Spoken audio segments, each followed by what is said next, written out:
आज चाललेलो आहे नगरला. तर ऐश्वर्याची जिल्हास्तरीय निवड झाली इस्रोच्या परीक्षामध्ये, त्यामुळे चाललेलो आहे.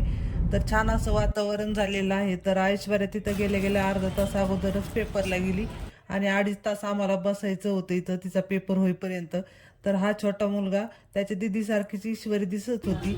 त्याची दिदी पण पेपरला गेली होती, त्यामुळे आला आमच्याकडे गप्पा मारायला. छान अशा गप्पा मारल्या, टाइमपास झाला आणि ऐश्वर्या आली तोपर्यंत पेपर देऊन.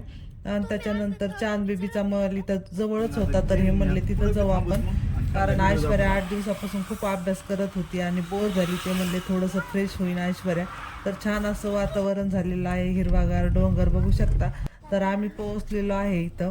तर हा आहे चांद बेबीचा महल नगरमधला. तर खूप छान असं वातावरण होतं इथं. पावसाळ्यामध्ये जास्त गर्दी असते आणि आम्ही वडापाव आणि भेळ पण घेऊन आलो होतो. मुलींना पण भूक लागली होती.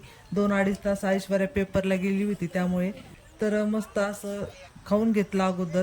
छान असा निसर्गरम्य वातावरणामध्ये खाण्याचा आनंदच वेगळा आहे. तर खूप छोट्या छोट्या पायऱ्या होत्या. आम्ही वरती आलो आणि खूप दमलेलो होतो, कारण अंधारामध्ये खूप पायऱ्या होत्या आणि टॉर्च लावून यावं लागतं वरती. तर बघू शकता किती छान जुनं बांधकाम आहे. तर वरती आल्यानंतर थंडगार अशी हवा सुटलेली होती आणि थोडा थोडा पाऊस पण येत होता. तर छान आनंद घेतला मुलींनी पण निसर्गाचा. आणि त्याच्यानंतर थोडा वेळ बसलो इथं गप्पा मारत.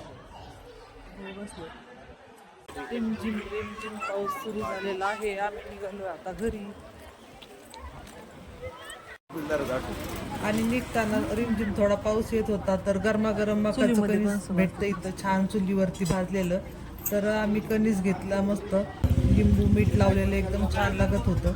तर असा होता आपला मिनी ब्लॉग. आवडला असेल तर नक्की लाईक